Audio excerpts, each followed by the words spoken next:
What's up, dudes and dudettes of the internet? My name's Seth, and today we're going to be taking a look at the subclass ability of the Lunar Lancer. Now, this is actually one of the better subclass abilities that you're definitely going to want to end up using on some of your characters. We're rocking a 21,000 KPR Dino Tamer in U9 just for testing purposes. So this ability is pretty crazy. First of all, you're going to have the passive of getting more physical damage, which if you have a higher level on your Lunar Lancer, it's going to give you more physical damage up to a value of 750.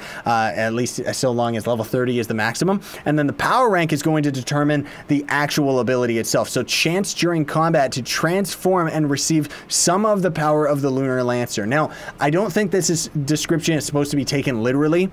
I think it's mostly in roleplay because the Lunar Lancer exclusively ends up using this moon ability, right? But the higher power rank you have on your Lunar Lancer means that the damage amount that you're going to deal with this passive ability being active is going to end up increasing that much more. And it's a pretty fun ability, not only just because of the extra power that it ends up giving and stuff, but you'll see as we tag this enemy, there we go, we already got it. It actually triggers more often than the actual lunacy on the Lunar Lancer, but we become a giant. It's really fun if you're the Draco, because then you end up triggering your ult and then you're a giant on a giant, and it's really good. So we can see that we're actually rocking or doing 21 mil damage here, and then if we can end up actually triggering this, triggering the lunacy effect, then I'll be able to kind of show you a little better of an example. So now we're actually doing, if our potions would go away, please go away, you stupid potion effect. Oh man, I want to see the actual damage numbers that I'm doing rather than what is going on right now. Stop it! Like, seriously, why does that keep happening?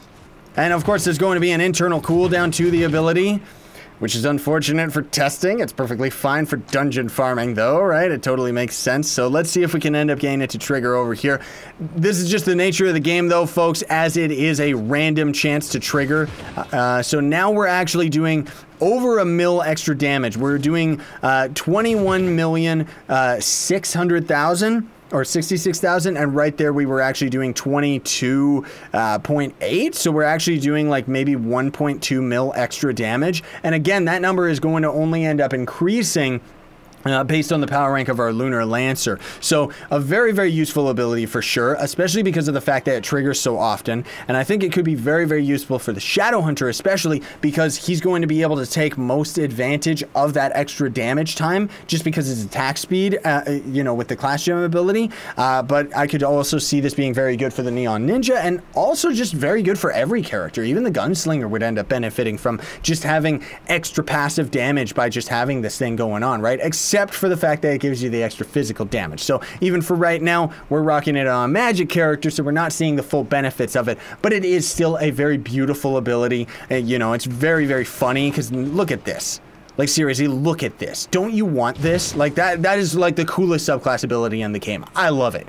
Thanks for watching, though, folks. That's all the time that we have for today. Very much appreciate you watching, though. Don't forget to like, share, favorite, and subscribe for more daily content. I'll put a link in the description to the playlist that's showing all the individual subclass abilities, and also a lengthier video that's going to talk about all of them in one bulk sitting. Thanks for watching, though, folks. Sign on and stay epic.